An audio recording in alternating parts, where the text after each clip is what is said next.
Et donc ça, c'était l'une des... Pardon ? Non. L'une des autres réflexions de Gilad Bracha, c'est les limites d'un système de type, ou même de manière plus générale lorsqu'on travaille avec ça. Donc la première, c'est la decidability. La plupart du temps, en réalité, lorsque vous avez les types, tous à noter, c'est décidable, dans le sens où vous pouvez donner à une machine, vous pouvez dire à une machine comment checker le fait que les types sont OK. Donc ça, c'est la partie décidabilité. Par contre, l'inférence elle-même, donc c'est un peu plus compliqué, peut ne pas être décidable. Et dans ce cas-là, on parle de semi-décidabilité.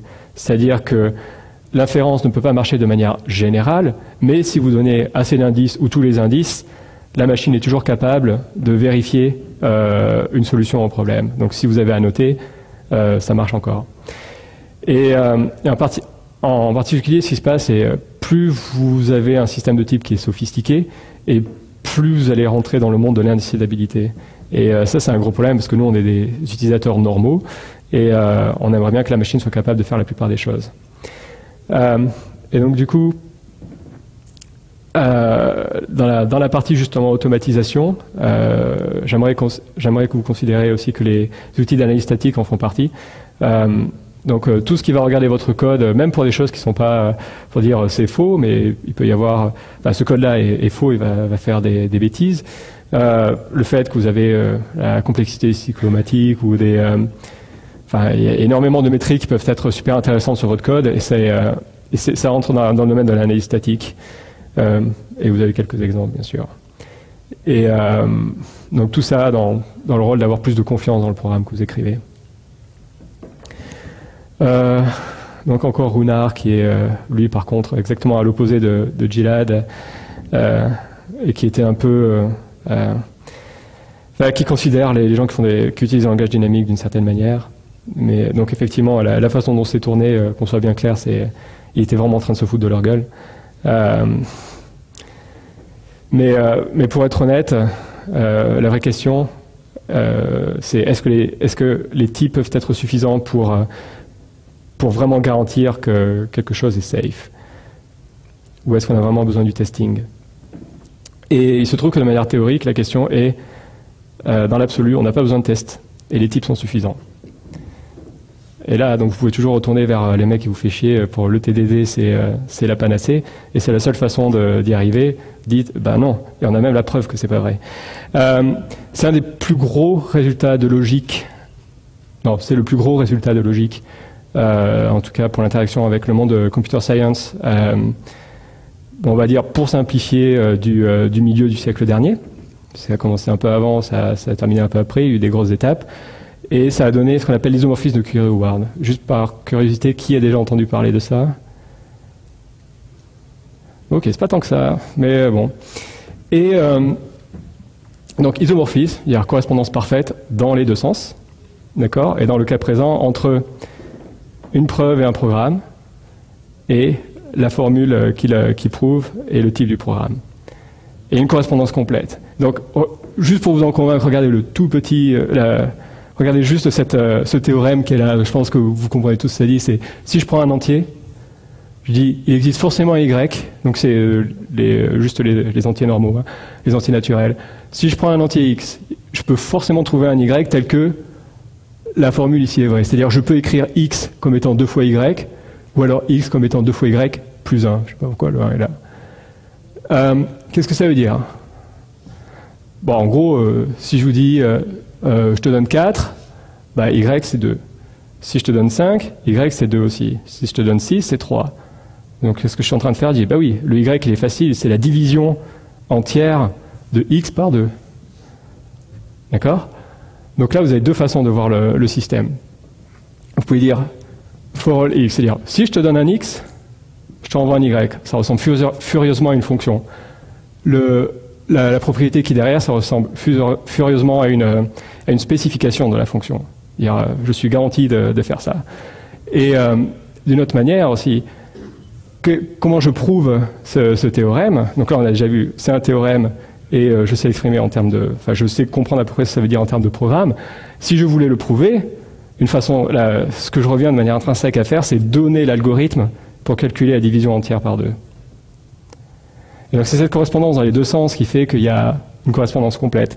Et c'est extrêmement profond. C'est relié au type dépendant, le fait qu'un type puisse dépendre du résultat d'une valeur. Il y a des gens qui utilisent en fait les types dépendants dans les langages dynamiques, enfin qui projettent ça dans les langages dynamiques et du coup la partie propriété est checkée au runtime.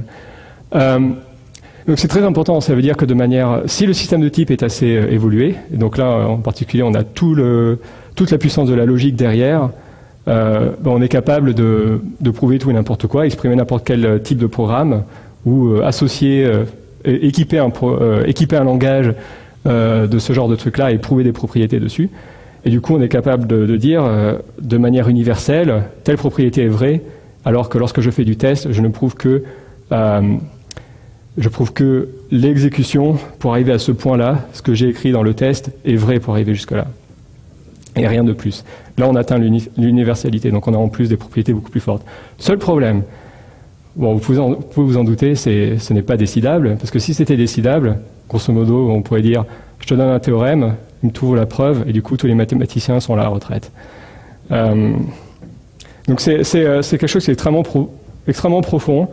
C'est extrêmement intuitif aussi, en fait, lorsque vous manipulez un peu le logique et que vous programmez de manière fonctionnelle. Il y a des connexions qui arrivent tout le temps et il n'est pas rare qu'en fait je pense de manière... Je pense dans un modèle parfois plutôt que l'autre. Si vous voulez parler de ça, puis après, je peux vous en parler pendant des heures et des heures, mais j'adore. Le polymorphisme, donc là j'ai essayé un peu de catégoriser ce qu'on appelait le polymorphisme et comment y arriver. Trois cas particuliers. Donc, la définition aussi, donc avoir plusieurs formes. Paramétrique, ad hoc et subtyping. Et bien sûr, dans le cas des langages dynamiques, vous ne posez pas trop la question, puisqu'on attend d'être arrivé au moment voulu pour garder le type, donc on s'en fiche un peu, quoi.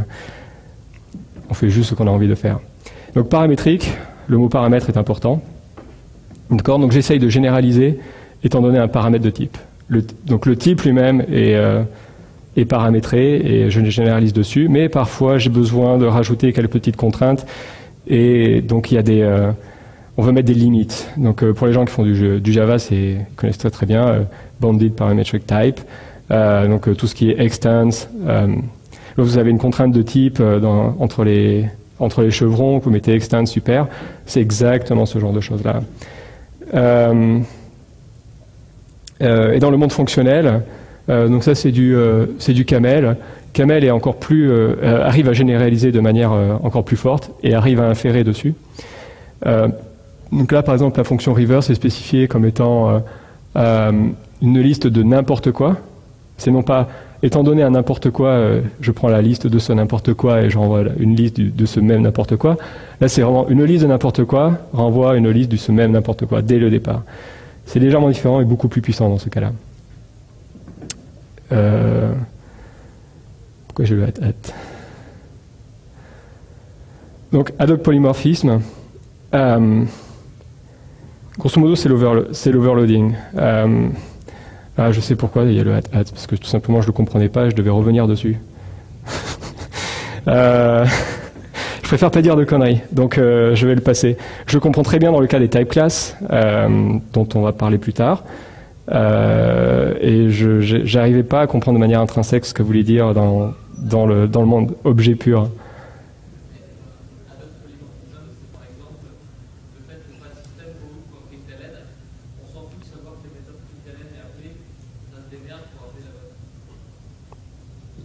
Ok.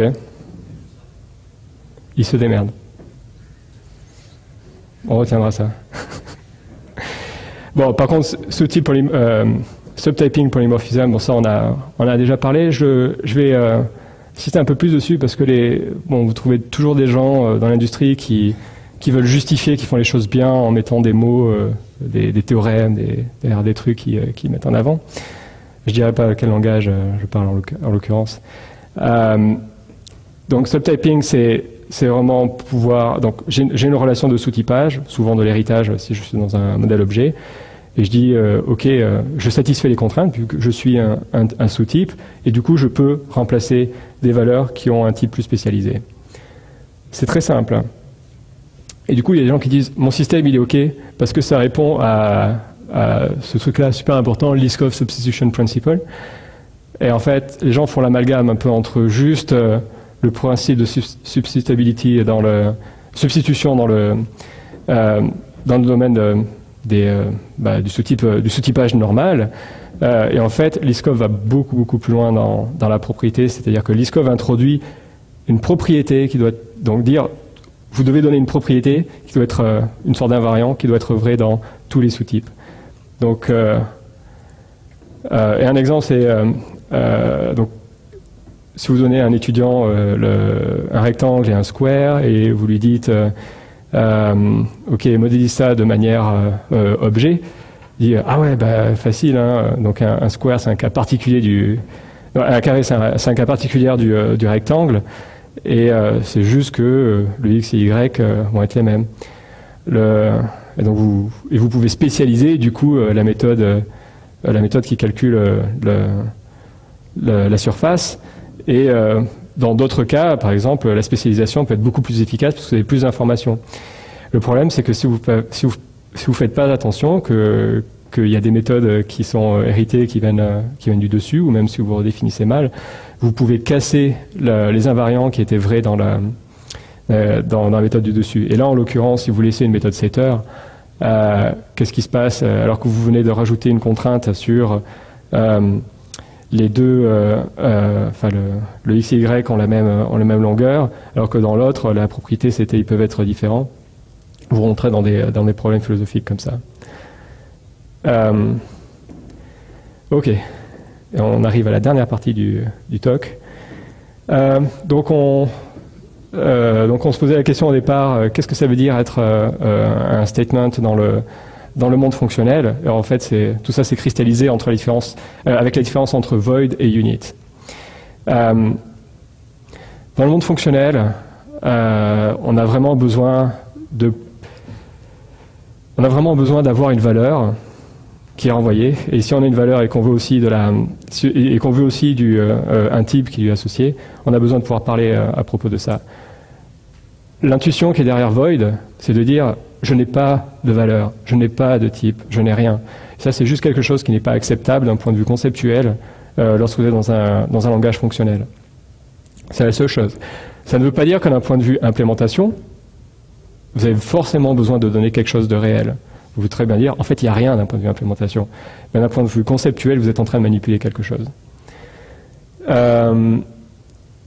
Une autre chose, si par exemple vous regardez la façon dont Java gère ce problème-là, vous avez le type void, qui est super bizarre. Un type void qui n'a aucune instance réelle. Donc si vous voulez créer... Donc, si par exemple vous avez besoin de parler d'une liste de choses qui renvoient... qui font quelque chose et qui renvoient rien, donc juste des effets de bord, vous dites, ah ben très bien, je vais utiliser void. Et alors comment je fais pour créer un truc pour créer une instance qui est de type void, alors que je n'ai aucun moyen de le créer de manière réelle. Vous êtes obligé d'utiliser donc vous êtes obligé de prendre un nul, de le caster vers un void. Oh, c'est horrible. Donc en général, ce qu'on fait dans le monde fonctionnel, c'est qu'on dit non seulement on a un type pour parler de ça, on l'appelle unit. Donc unit, il y en a un. Et effectivement, il y a une seule instance de ce bottom-là. En ce cas-là, par exemple, c'est juste parenthèse ouvrante, parenthèse fermante. Et rien de plus. Donc un seul individu qui habite le type.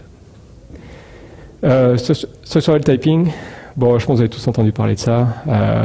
Si ça fait quack, c'est un duck, c'est un canard. En fait, je pense que la phrase est fausse, dans beaucoup de sens. En fait, si ça fait quack, ça fait juste quack. On ne sait pas que c'est un canard, parce que dire que c'est un canard, c'est lui donner un nom. Et justement, il n'y a pas de nom. Et c'est en fait important, parce que lorsque vous voulez typer un structural type, vous n'allez pas essayer de lui donner un nom. Vous allez juste garder les propriétés que vous êtes en train d'utiliser.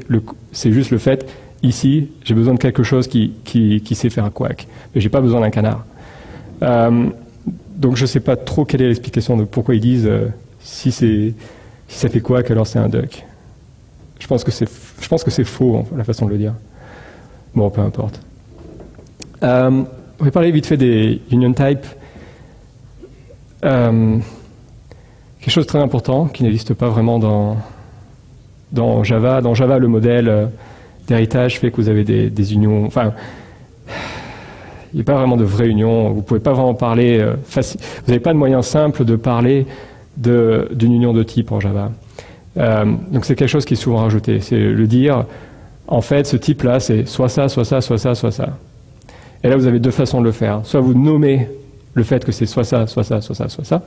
Donc vous avez une façon d'injecter dans l'un des types de l'union. Soit vous dites, non, ils sont juste juxtaposés. Et donc la différence, c'est est-ce que c'est tagué ou est-ce que c'est pas tagué.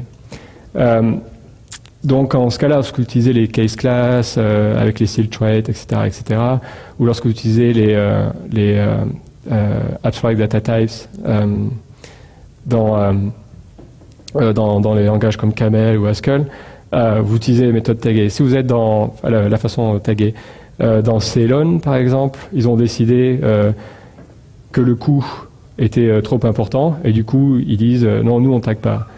Donc tout est au même niveau. Juste pour et après vous avez la possibilité de dire ok, maintenant j'ai une contrainte de type mais je voudrais pouvoir l'utiliser, donc ce que vous allez faire souvent c'est dire je suis soit dans ce cas-là, soit dans ce cas-là, soit dans ce cas-là, et du coup vous savez que si vous êtes dans un cas particulier vous avez une instance du bon type. Donc ça dans Ceylon ils le font directement avec is. Ils disent si je suis bien un truc de ce type-là, directement dans le corps du if, je sais que je suis en train de manipuler. J'ai pas besoin de faire le cast, il est déjà bon. Et en fait, dans ce cas-là, vous avez la possibilité de faire exactement la même chose, même si vous n'avez pas la possibilité de parler directement d'un type union, enfin sans tag. Mais en réalité, le système de type dans ce cas-là est a priori Turing complete, c'est-à-dire on peut faire des trucs un peu débiles avec, enfin des trucs incroyables mais complètement fous. Et il y a un mec qui a expliqué comment encoder les unions, unbox union, dans ce cas-là, c'est possible. Et c'est un peu barbare. Hein. Et il faut aimer la logique pour comprendre ce qu'il y a derrière. C'est, encore une fois, l'isomorphisme de Curry Howard qui l'a mis sur la voie. Intersection.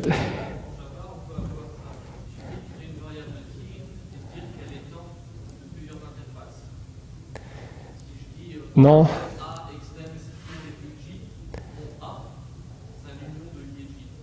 Non, c'est une intersection. Non, c'est faux ce que je viens de dire. Pardon. Autant pour moi. Ouais, tu partages pas de code.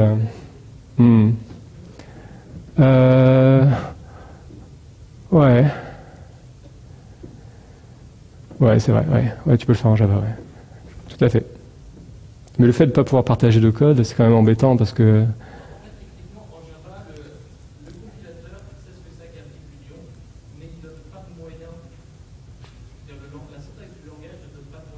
Ah, je savais pas ça. Mais à quel moment il en aurait besoin de savoir de parler du type union? Oui, bon.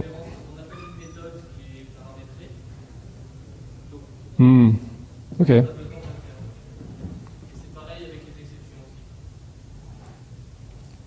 Ok. Alors, je regarderai ça aussi. J'aurais dû noter tout ce que tu m'as raconté pendant la... De toute façon, c'est filmé. Intersection, c'est juste le contraire, effectivement. Je restreins. Et shame on me, je ne savais pas qu'en Java c'était possible. Je connaissais même pas la syntaxe. Personnellement, j'ai jamais eu l'occasion de vouloir faire ça. Bon. Un truc intéressant à comprendre, les types algébriques. Donc c'est vraiment l'idée, vous définissez votre type comme un ensemble de possibilités qui dépendent d'autres types. Donc c'est exactement ce dont on parlait juste un peu plus tôt avec les tags union. Et c'est incroyablement intéressant. Effectivement, c'est le côté algébrique en réalité qui est important parce que ce que va vous donner, le langage va vous donner du support pour traverser la structure. Donc c'est en ça qu'on est algébrique. et de manière systématique, en général avec du pattern matching. Mais c'est pas une obligation, si on a le temps, je vous montrerai à la fin. Juste au passage, Scala généralise de manière assez intéressante, et je crois que c'est Kotlin aussi qui a un système un peu équivalent. Donc, généralisation du concept de pattern matching. Donc, pattern matching, c'est vraiment, j'ai un objet, il ressemble à ça, j'essaye d'appliquer un pattern, et si ça matche bien, je peux récupérer certaines sous-parties. Et c'est extrêmement puissant. Donc, si vous avez déclaré quelque chose qui est par nature, en gros, est un pattern, dit bon, ben, ok, c'est normal, et dans des langages comme Haskell ou Camel, vous avez ça par défaut, le pattern matching, il est très bien connu. Dans ce cas-là, l'idée, c'est de dire que, en fait, de manière dynamique, je prends n'importe quel objet, et je peux essayer de lui appliquer un pattern. Et en gros, c'est juste une fonction qui essaye de faire le matching et qui dit est-ce que j'ai réussi ou est-ce que j'ai échoué. Donc c'est en gros la fonction que vous voyez là, le unapply. Donc exactement le contraire de apply. Apply pour construire, unapply pour déconstruire. Donc pour essayer en gros partir du bar, voir si je peux extraire les deux arguments string et int. Bon là en l'occurrence il n'y a pas d'ambiguïté. L'option est un type qui permet d'exprimer l'absence ou la présence de valeur. Donc là, la convention, c'est de dire, si je n'ai pas de valeur, donc l'équivalent de null dans la plupart des langages, si j'ai pas de valeur, c'est que j'ai échoué.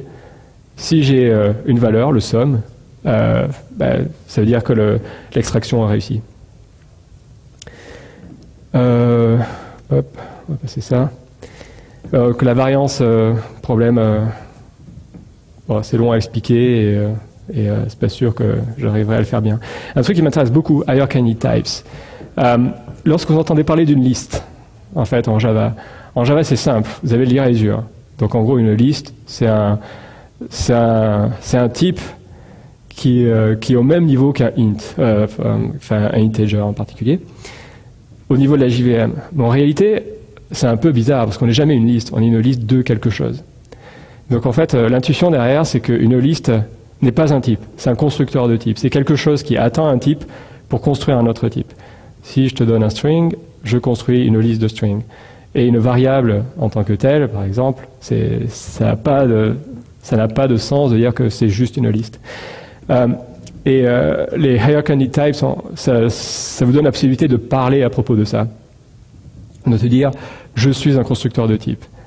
Et quand vous entendez constructeur de type, vous devez, maintenant que vous avez entendu parler de programmation fonctionnelle, vous dites, ah oui, bah c'est juste une fonction qui prend un type, qui envoie un autre type.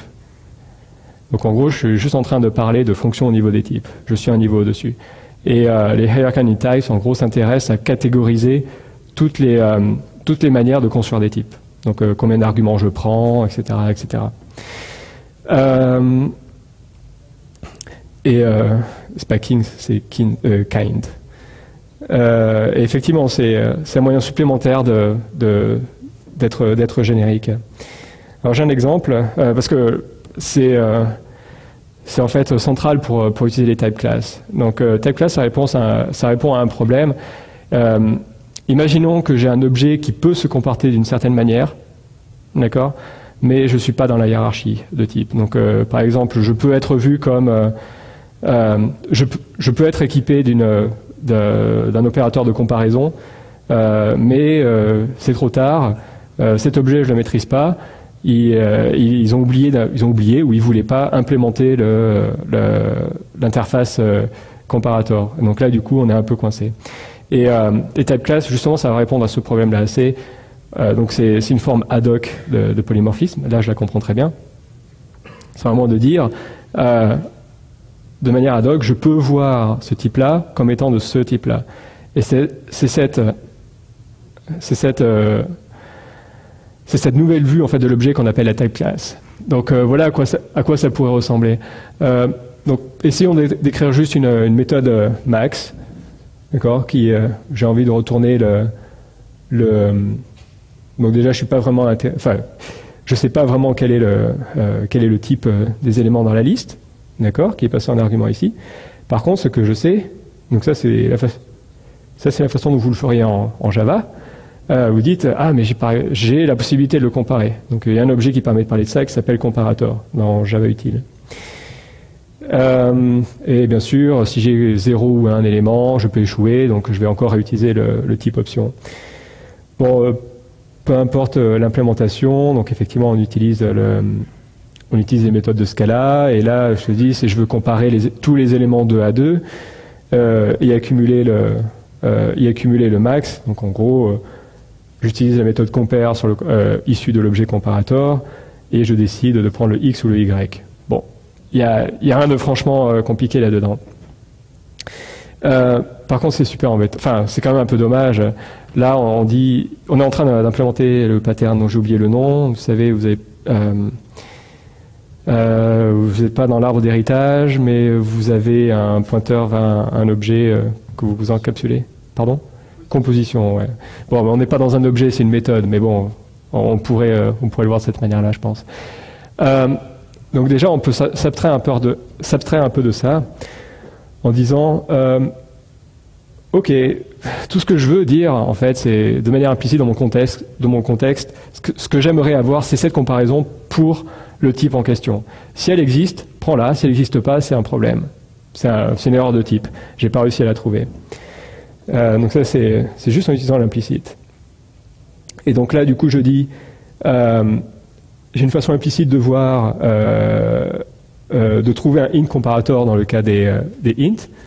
D'accord? Donc si j'en ai besoin, j'ai un comparateur de int. Et voici son implémentation.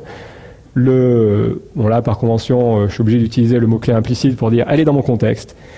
Et du coup, vu qu'elle est dans mon contexte, je peux utiliser max2 directement, sans passer explicitement l'implicite. Et donc là, qu'est-ce qu'on a fait? De manière ad hoc, c'est comme si on avait équipé T d'un élément comparator. Et ça, c'est bien sympa. Et parce que c'est quelque chose qui est quand même qu'on fait souvent quand on veut utiliser type class et hierarchy types. Donc ça, je ne sais plus dans quelle version de Scala c'est arrivé. Scala a fourni de la syntaxe exprès pour ça, pour exprimer la type class. Donc plutôt que de mettre un implicite derrière, en gros, ce qui va se passer, il va y avoir du sucre syntaxique. Ça veut dire T peut être vu comme un comparator. Et du coup, vu qu'on a besoin de parler de ce comparator, on est obligé de le récupérer d'une certaine manière. Et donc ça, c'est une commande magique, on va dire. Je ne vais pas rentrer trop dans les détails. Et qui dit, dans mon contexte, donne-moi l'instance qui correspond au comparateur de T. Je peux l'appeler comme je veux, il n'y a aucun souci. Et là, ça marche comme avant. C'est juste ça. Donc ça, c'est un mécanisme qui est extrêmement puissant. Je ne me trouve pas dans la bonne hiérarchie d'héritage, donc du coup, la bonne hiérarchie de sous-typage, dont j'ai une contrainte qui n'est pas satisfaite, mais dont j'aurais vraiment besoin. Du coup, j'ai envie de pouvoir voir un objet comme étant un peu transformé, donc je vais l'injecter dans un autre type, et donc on va juste utiliser une type class pour faire ça. Donc c'est une autre façon c'est une sorte d'héritage. Mais bon, c'est pas l'héritage, bien sûr. Alors, là on commence à rentrer dans un concept beaucoup plus haut niveau. On a bientôt fini. Les types phantom types. Ça c'est un truc, pendant longtemps je me disais, mais c'est marrant, mais ça va jamais servir, et ça me sert à fond maintenant. Ça, je pensais que c'était important d'en parler. Donc l'idée, c'est de dire, je vais rajouter des types, mettre plein de contraintes qui vont être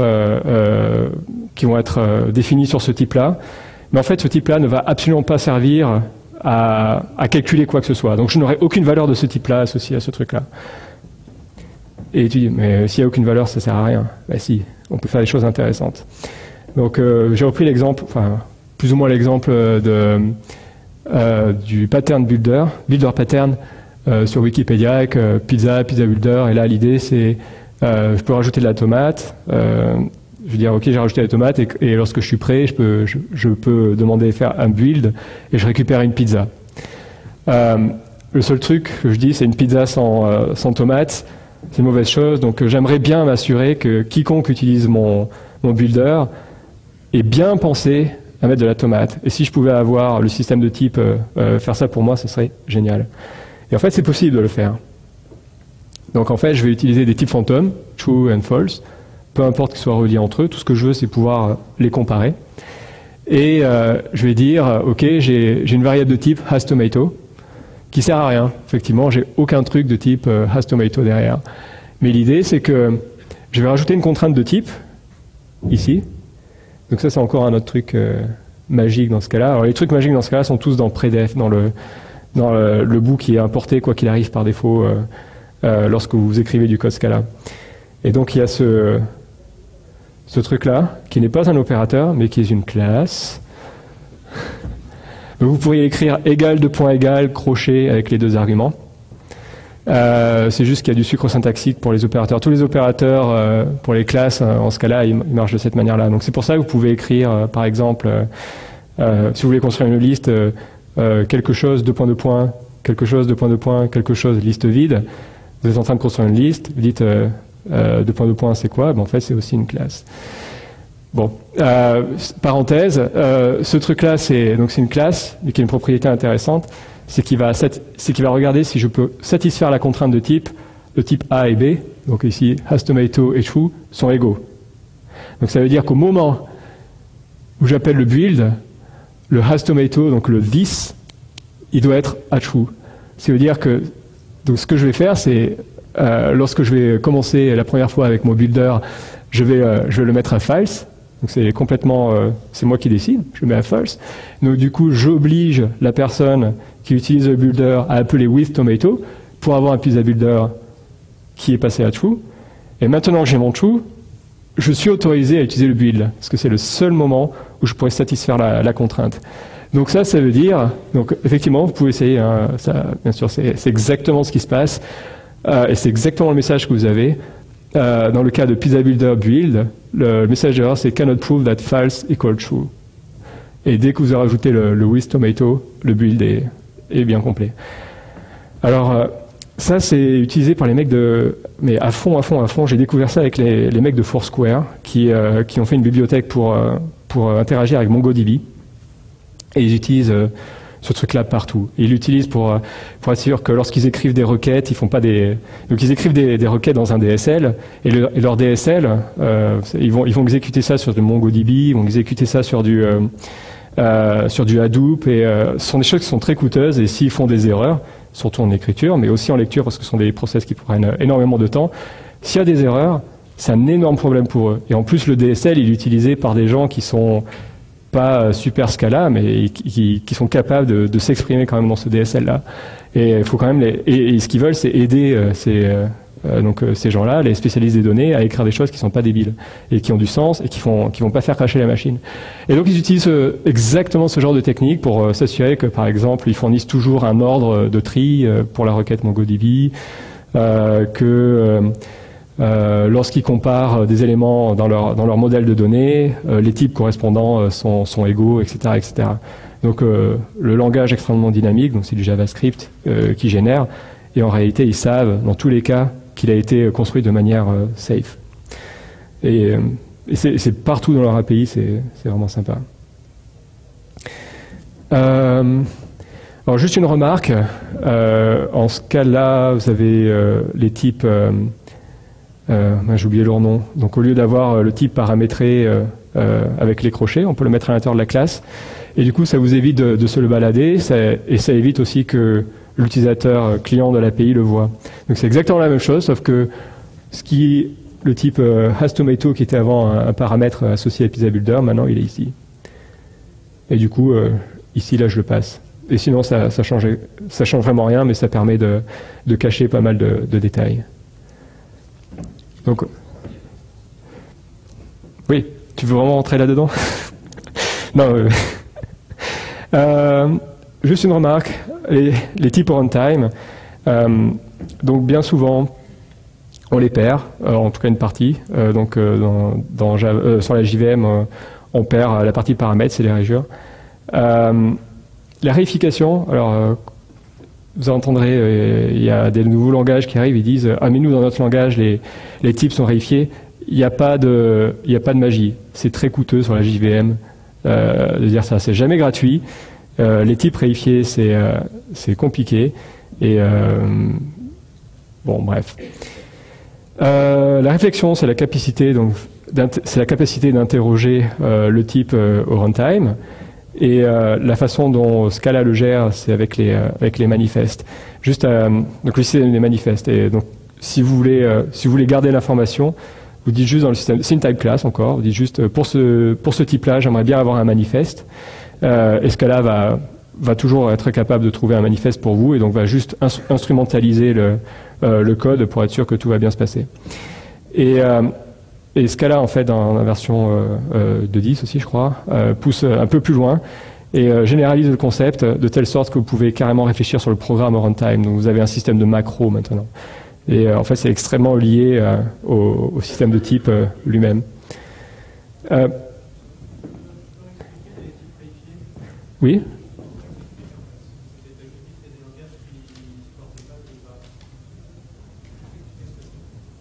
De quoi le type préifié? C'est le fait que la partie paramétrée du type soit accessible au runtime.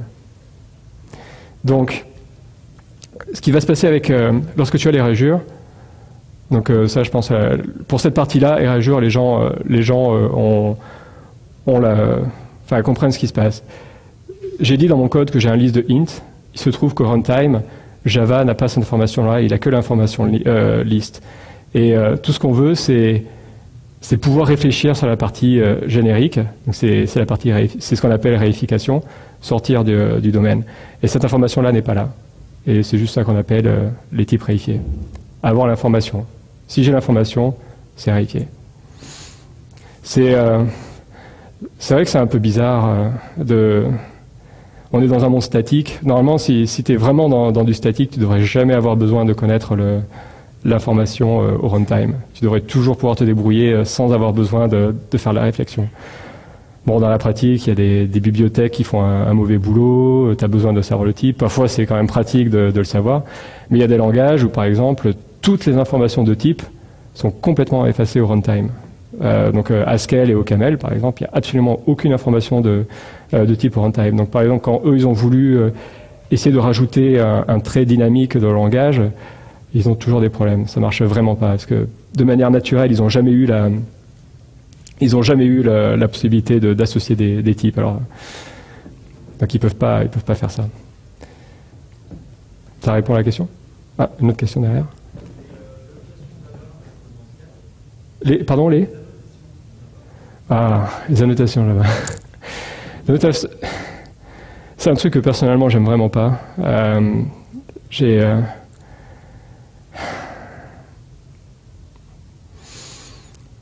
dirais... Moi, je sais pas trop. Je préfère pas trop m'engager trop sur les annotations. C'est-à-dire que dans les langages fonctionnels, on voit les annotations comme quelque chose... En tout cas pour la partie statique, pas la partie dynamique. Bon, il y a des trucs que tu peux pas faire en langage fonctionnel. Tu peux pas imiter tout ce que font les annotations Java dans le langage fonctionnel. Mais avec l'ordre supérieur, les fonctions d'ordre supérieur, tu peux émuler toute la partie statique des annotations. Enfin, c'est pas émuler, c'est juste le pattern normal dans les langages fonctionnels. Fonction de haut niveau et tu changes le comportement de la fonction sous-jacente. On a vu tout à l'heure rapidement les dependent types, donc c'est le fait d'avoir une propriété associée à une valeur. Donc c'est une façon de raffiner un type. Dans la pratique, c'est pas décidable.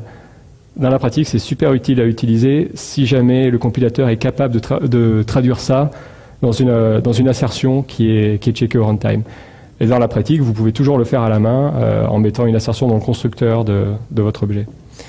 Mais bon, c'est toujours sympa d'avoir une notation et un support pour ça. Singleton types. Parfois, vous avez la volonté de parler d'une variable en tant que telle. Et quel serait le type d'une variable particulière? Ça serait son type singleton. Donc c'est un type unique qui est associé juste à une variable. Je ne sais pas si j'ai un exemple. Non, j'ai pas l'exemple. Mais si par exemple vous voulez dire, vous avez un setter, ou vous avez quelque chose qui va modifier un objet, mais vous êtes en train de retourner this.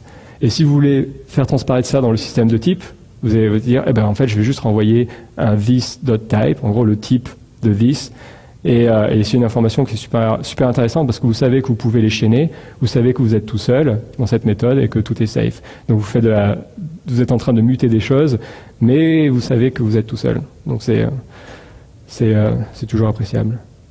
Sinon, la méthode du pauvre de faire ça, c'est vous renvoyer un type, enfin vous renvoyer un objet du type de this lui-même. Mais là, vous avez perdu l'information que c'était this. C'est juste, vous savez juste que c'est un objet du même type. Mais bon. Au lieu de unit. Souvent, ce qu'on fait, c'est le setter, ça renvoie unit. Et je vais passer les self-type. Bon, ça, il y a quelques fous qui arrivent à encoder les listes qui ont des types hétérogènes et faire en sorte que tout marche bien. Faire ça en ce cas-là, c'est un peu barbare. Et ça supporte la contravariance. Donc, APAP est un sous-type de FFFF parce que Apple est un sous-type de fruits, etc. etc. C'est ce truc-là. Là. Personnellement, je les utilise pas. Il y a des gens qui disent qu'ils ne peuvent pas s'en passer. C'est possible de le faire. Par contre, apprendre comment ça marche, c'est extrêmement instructif. Et je ne comprends pas encore totalement, je pense. Et pour finir, en fait, je vais finir là-dessus. On a 14 minutes, ça sera du code. J'ai parlé de beaucoup de choses et ce que je voudrais faire devant vous, c'est revisiter donc un pattern s'appelle Visitor. Donc là, on est vraiment dans le monde des langages objets et on va voir la correspondance avec les abstract data types, voir comment on fait ça dans un monde qui est plus fonctionnel, où on a justement les algebraic data type, pardon. Voir un peu ce qui se passe exactement, donc qui est responsable de quoi, donc on va parler des dispatchs, et on va, donc ça c'est la deuxième partie, et troisième partie, on va voir un truc qui est un peu au milieu, et vous allez voir, c'est assez marrant. Je pense que c'est possible de le faire en 13 minutes. Object, hop. Donc je suis juste dans Emacs et on va faire du Scala. J'imagine que tout le monde voit bien? Pas de souci? Ok, donc première méthode pour que vous compreniez un peu de quoi on parle. L'idée, ça va être de faire juste un petit langage d'expression avec des plus et des multipliés et de faire un petit évaluateur qui est associé à ça. Donc imaginons qu'on n'a pas besoin de faire le parsing, et donc on va construire des objets directement du bon type. Donc une expression, donc c'est comme ça en ce cas-là qu'on déclare ces trucs-là. Et pour aller plus vite, on va faire juste le plus, si ça ne vous dérange pas.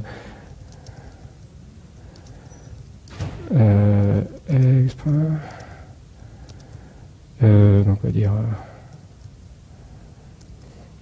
donc on a left qui prend une expression, right, non, qui est une expression,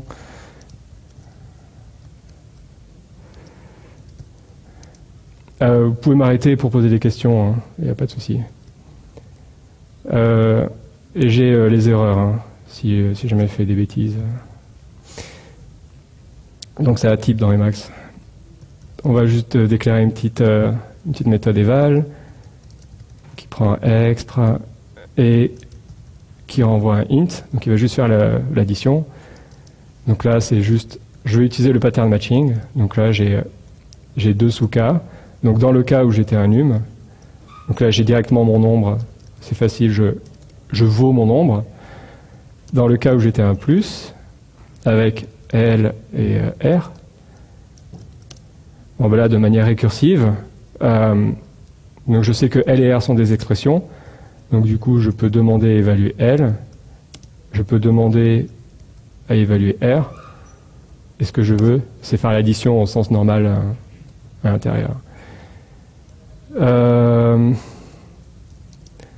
On va calculer une expression E, on va dire, je sais pas moi, plus de num1 plus de num2 num3, ok, line Ouais, ça devrait aller. 10 minutes. On me dit que j'ai que 10 minutes. Ça devrait le faire.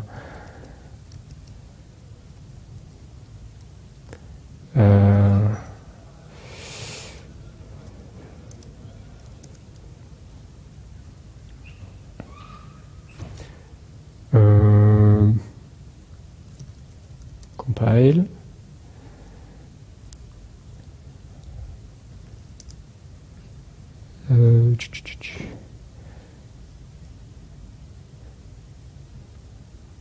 Ah. Ok. Ça a l'air de fonctionner. Donc là, j'appelle juste l'objet. Donc l'objet en Scala peut définir en fait des traits, des classes à l'intérieur, et dans le même espace, des fonctions, des valeurs, et même exécuter du code. Pas de souci. Donc si je voulais faire la même chose avec un visiteur. Tout le monde est familier avec le visiteur pattern, plus ou moins. Bon, de toute façon, on va le faire. Donc l'idée, c'est qu'on va changer la responsabilité comment on va traverser l'objet. Là, on voyait qu'on traversait depuis l'extérieur.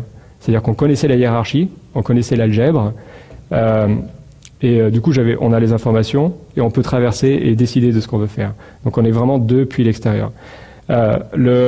Dans le monde objet, en fait, on est dans un monde ouvert, et donc on ne sait pas vraiment tout ce qui se passe.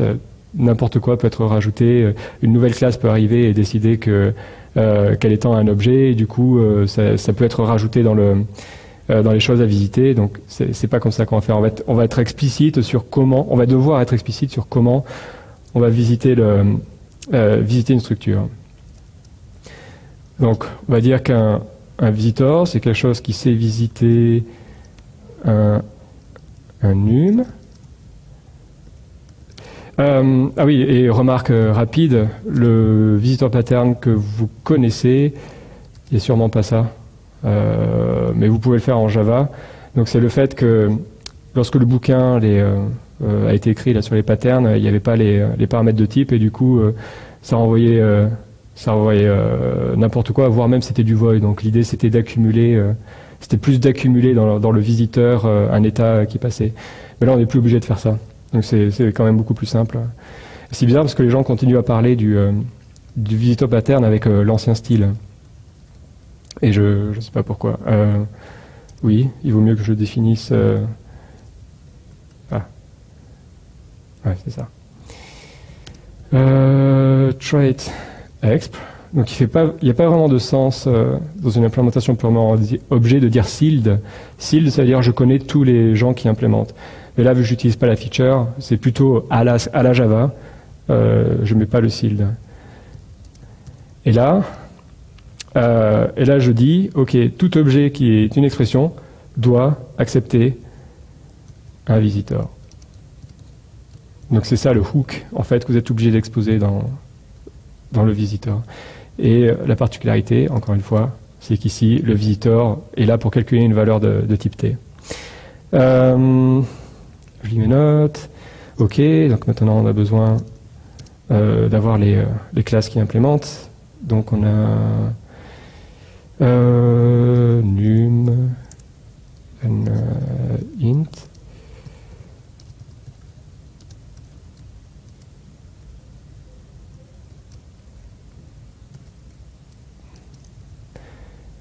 OK. Et là c'est très simple. Donc on dit au visitor, donc là c'est une démarche volontaire finalement, où l'expression dit de manière volontaire, visitor, je te laisse me visiter. Donc c'est exactement ce que ça veut dire. OK. Alors est-ce que j'implémente un truc? Closing brace, qu'est-ce que... si quelqu'un voit où j'ai oublié un truc... Ah, mais oui, mais... OK, donc maintenant il faut que je décrive la somme.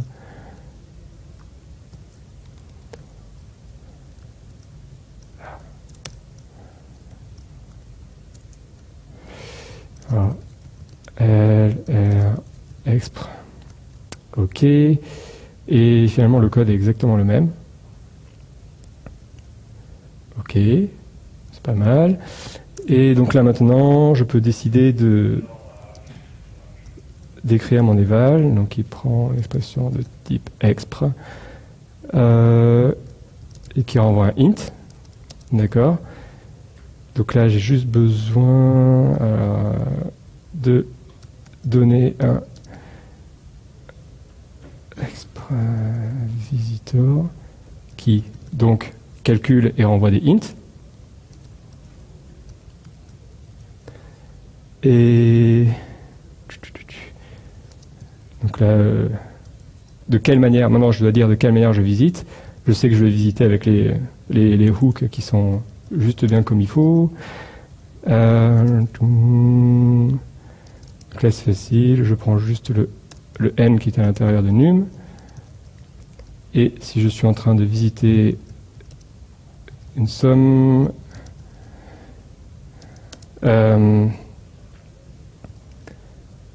donc en gros, je dis de manière récursive que je me passe moi-même de manière récursive. Chacun va chacun des appels va les regarder dans le L et le R, et lorsque j'ai les résultats, je les recombine avec un simple plus.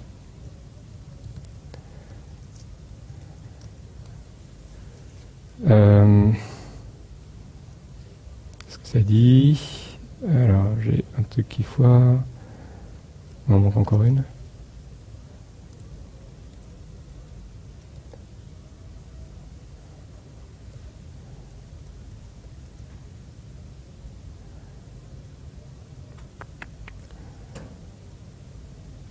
New extra visitor. Pardon?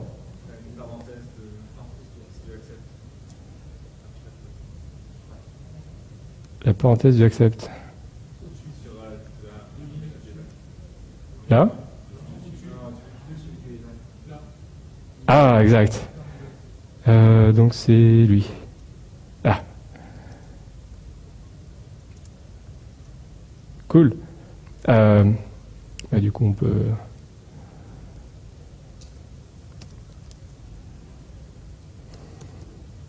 Voilà. Plus... renommer...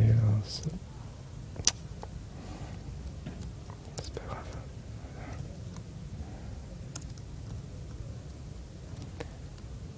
Alors...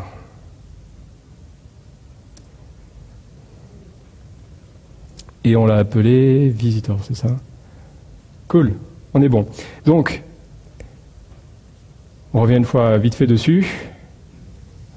J'ai encore 2 minutes. Ah, vous n'allez pas voir les catamorphismes, c'est chiant. Donc l'idée, c'est que le visitor dit ok, moi j'ai besoin de visiter des nums et des sommes, et je sais faire quelque chose avec. Du coup, je demande à ce que mon expression m'accepte en tant que visitor. Chaque chaque sous-ensemble du num, en fait, chaque sous-ensemble, chaque sous-classe dit ok, moi je t'accepte en tant que visitor, tu peux me visiter. Là, j'ai juste un exemple d'un visitor qui calcule l'addition de tous les éléments. Et donc là, en fait, vous devez voir en fait vraiment les deux visions. Donc on est en train de faire le même problème, mais là vous voyez que dans les deux mondes, les responsabilités sont pas du tout les mêmes, et du coup, on n'a pas toutes les mêmes assumptions. Dans un cas, on est dans un monde ouvert, l'objet, dans l'autre cas, on est dans un monde fermé. Bon, là, je vais pas avoir le temps de vous faire là, je posterai le code, mais l'idée, c'est que lorsqu'on a écrit ça, en réalité, on a spécifié le fait qu'une expression, c'est quelque chose qui se déconstruisait avec des nums et des sommes. Et donc c'est une autre façon de catégoriser une structure de données, c'est-à-dire la façon dont vous pouvez la traverser. Et cette idée-là, c'est on revient encore dans QReward et toutes ces choses-là. Là, c'est ce qu'on appelle l'encodage de Church, ou encore une autre façon de l'appeler, c'est un catamorphisme. Et souvent, donc, au lieu du accept, on va l'appeler fold. Au lieu de passer un visitor, on va passer l'ensemble des fonctions qui savent traverser. Et Et c'est tout. Et donc là, la seule chose qui est demandée, c'est d'avoir un support pour les fonctions en tant que tel, en tant que valeur. Mais je posterai le code, il n'y a pas de souci. Merci.